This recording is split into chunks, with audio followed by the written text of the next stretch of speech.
Dear students, good evening to all of you. जैसे कि कल हम लोगों ने अपना पोएट्री सेक्शन का पहला chapter sweetest love I don't go, जिसके लेखक जॉन डोन है, उसको हम लोगों ने कंप्लीट कर लिया था। उसका पूरा चैप्टर का हम लोगों ने हिंदी बना लिया था। फिर मैंने कहा था मैं एक दिन आप लोगों को इस चैप्टर का समरी बता दूंगा, क्योंकि समरी बहुत जरूरी होता है। 5 नंबर का आप लोगों का समरी रहेगा। अगर आप लोग ये समरी को याद कर लेते हैं या नहीं तो अपने आप लिखने का प्रयास करते हैं तो ज़्यादा अच्छा होगा, और नहीं लिख पाते हैं अपने आप तो इस समरी को आप याद कर लीजिएगा, आपका 5 नंबर आपके हाथ में रहेगा।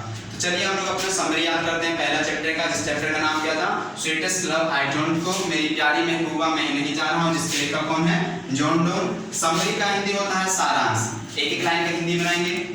This is very interesting poem written by John Donne, यानी ये जो है कविता बहुत ही रुचिकर है और किसके द्वारा लिखी गई है, जॉन डोन के द्वारा लिखी गई है। In this poem the poet is going on a journey, यानी इस कविता में कवि जो है एक यात्रा पर जा रहे हैं। आ रहा बात समझ में? इस कविता में कवि कहाँ जा रहे हैं, यात्रा पर जा रहे हैं। बट लेकिन his wife does not want him to go, लेकिन उनकी जो पत्नी है वो उन्हें जाने नहीं देना चाहती है। कहने का मतलब आप लोगों ने चैप्टर पढ़ा तो आप लोगों को समझ में आ रहा होगा कि इस कविता में हमारे कवि जाना चाह रहे हैं कि यात्रा पर, लेकिन उनकी पत्नी जो है वो उनको जाने नहीं देना चाहती है। He says, he यहाँ पर किसके लिए प्रयोग हुआ है, कवि के लिए प्रयोग हुआ है। तो कवि कहते हैं कि I am going, मैं जा रहा हूँ, because I know that the death is certain। यहाँ पर कवि क्या कहते हैं कि मैं जा रहा हूँ क्योंकि मैं जानता हूँ कि जो मृत्यु है वो क्या होती है, निश्चित होती है। जो भी व्यक्ति इस धरती पर जन्म लिया है उसे एक न एक दिन मरना है। वे कवि कहते हैं कि मैं जा रहा हूँ क्योंकि मैं जानता हूँ कि एक ना एक दिन मुझे मरना है, यानी द डेथ इज सर्टेन, मृत्यु निश्चित है। सो इसलिए I should try to live alone, इसलिए मुझे क्या करना चाहिए, अकेले रहने का प्रयास करना चाहिए। उनको अकेला रहने का प्रयास क्यों करना चाहिए, क्योंकि वो अपनी पत्नी से बहुत ज्यादा प्यार करते हो। जब भी कोई कपल में एक मर जाता है तो दूसरे को बहुत दुख होता है, इसलिए वो पहले से ही सोच रहे हैं कि मैं अकेले रहूंगा तो जब मैं मरूंगा तो मुझे मृत्यु खुशी से प्राप्त होगी। आगे मैंने इस बात को लाया है। So I should try to live alone, इसलिए मुझे अकेले रहने का प्रयास करना चाहिए। सो दैट का मतलब होता है ताकि, so that I may die happily, ताकि मैं खुशी से मर सकूं। यहाँ पर कवि क्या कहते हैं कि मैं जा रहा हूँ क्योंकि मैं जानता हूँ कि मृत्यु निश्चित है, इसलिए मुझे अकेले रहने का प्रयास करना चाहिए। सो दैट, ताकि आई मे डाई हैप्पीली, ताकि मैं खुशी से मर सकूं। यू नो, तुम जानती हो, ठीक ना, कभी अपनी पत्नी से बोलते हैं यू नो, तुम जानती हो, यस्टर नाइट, कल रात्रि को, द सन वेंट, सूरज गया था, but today he is here, Suraj जो है वो आज पुनः आ गया। अपनी पत्नी को समझाते हैं, सन का एग्जांपल देते हैं हमारे कवि जी अपनी पत्नी को कि तुम जानती हो कि कल रात को हमारे सूरज जी गए थे, मतलब डूब गए थे, और आज पुनः वो वापस आ गए हैं। सो डोंट वरी, इसलिए तुम चिंता मत करो, बिकॉज, क्योंकि I have a desire to come back, that is you, क्योंकि मेरे पास वापस आने की इच्छा है जो कि तुम हो।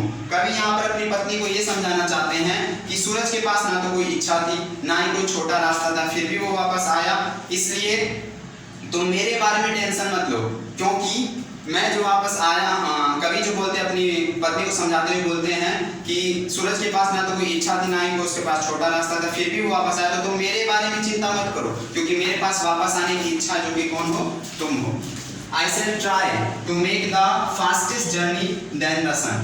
आगे कभी अपनी पत्नी को बोलते हैं I shall try to make the fastest journey than the sun।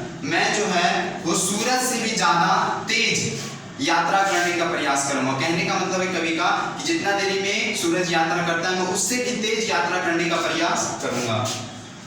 We know, हम लोग जानते हैं, that man's power is feeble, हम लोग जानते हैं, क्या जानते हैं कि मनुष्य की जो शक्ति है वो कमजोर होती है। हम लोग क्या जानते हैं कि मनुष्य की शक्ति कमजोर होती है।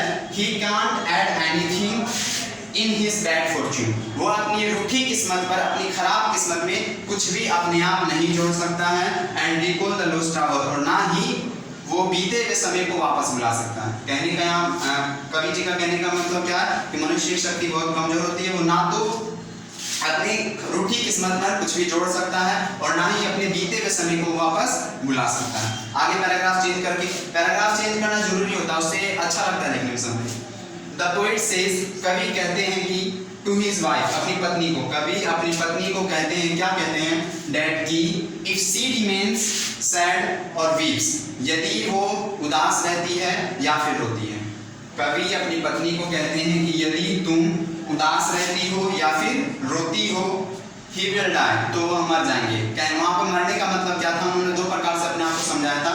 पहला कि अगर वो उदास होती है तो उनका जो आत्मा उनके शरीर से अलग हो जाता है, और दूसरा जब वो रोती है तो उनका रक्त संचार नष्ट होने लग जाता है। तो यहाँ पर वो समझाने का यही प्रयास कर रहे हैं सीधा सीधी, कि कवि क्या कहना चाहते हैं अपनी पत्नी से कि यदि तुम उदास होती हो या फिर रोती हो तो मैं मर जाऊंगा, ही विल डाई, मर जाएंगे। ही सेज दैट, वह कहते हैं कि you should not think about me, तुमको मेरे बारे में सोचने की जरूरत नहीं है। वो अपनी पत्नी से क्या बोलते हैं, you should not think about me, तुमको मेरे बारे में सोचने की जरूरत नहीं है, बिकॉज डेस्टिनी में टेक हाई पार्ट, क्योंकि किस्मत जो है वो अपना खेल अवश्य खेलेगी, है ना। You should only think that we are but turned aside to sleep, तुमको सिर्फ इतना सोचने की जरूरत है कि हम दोनों एक ही बिस्तर पर सोए हुए हैं, और हम दोनों का जो मुंह है, वो चेहरा जो वो क्या है, अपोजिट है। Because the couple who love each other live in the heart, क्योंकि जैसे वैसे कपल किनको बोलते हैं, पति पत्नी को, यानी वैसे कपल जो एक दूसरे से प्यार करते हुए एक दूसरे के दिल में रहते हैं। लास्ट पैराग्राफ एक बार डिफाइन कर देते हैं कि कभी अपनी पत्नी को क्या बोलते हैं कि यदि तुम उदास होती हो या रोती हो तो वो मर जाएंगे, और आगे वो बोलते हैं कि तुमको मेरे बारे में सोचने की जरूरत नहीं है, क्योंकि किस्मत तो अपना खेल अवश्य खेलेगी, तुमको सिर्फ इतना सोचना चाहिए कि हम दोनों एक ही बिस्तर पर सोए हुए हैं, खाली हम लोगों का जो चेहरा है वो अपोजिट है, टर्न है, मुड़ा हुआ है। Because the couple who live each other live in the heart, क्योंकि वैसे कपल जो एक दूसरे से प्यार करते हुए एक दूसरे के दिल में रहते हैं। तो ये हमारा समरी भी कंप्लीट हो गया। आप लोगों से इतनी गुजारिश है कि समरी को सही ढंग से याद कर लीजिएगा, और जहां पर समझ में नहीं आता वहां पर आप लोग कमेंट करके पूछ सकते हैं। अगर आप लोग कमेंट करिएगा तभी मुझको पता चलेगा कि आप लोगों को समझ में आ रहा है कि नहीं आ रहा है। अगर आप लोग सिर्फ वीडियो को देख लेते और कमेंट नहीं करते तो मुझे भी पता नहीं चल पाता कि मैं सही ढंग से पढ़ा पा रहा हूँ कि नहीं पढ़ा पा रहा हूँ। तो इसलिए आपसे गुजारिश है कि कमेंट किया करिए, और इस वीडियो को लाइक कीजिए, शेयर करिए जितना ज़्यादा हो सके, ताकि इसका सब्सक्राइबर बढ़े। अगर इसका सब्सक्राइबर बढ़ेगा तो हम लोग लाइव क्लास भी कर सकते हैं, और लाइव क्लास में मैं और अच्छी तरीके से पढ़ाने का प्रयास करूंगा। उसी समय जब लाइव क्लास होता है तो उसमें ज़्यादा बेटर पढ़ाई होती है। इसीलिए आपसे सिर्फ इतना गुजारिश है कि इस वीडियो को लाइक करें, सब्सक्राइब करें और शेयर करें। That's all, thank you. अब कल हम लोग मिलेंगे अपने नेक्स्ट चैप्टर ग्रामर की ओर, जो कि कौन सा हम लोग पढ़ेंगे, टेंस।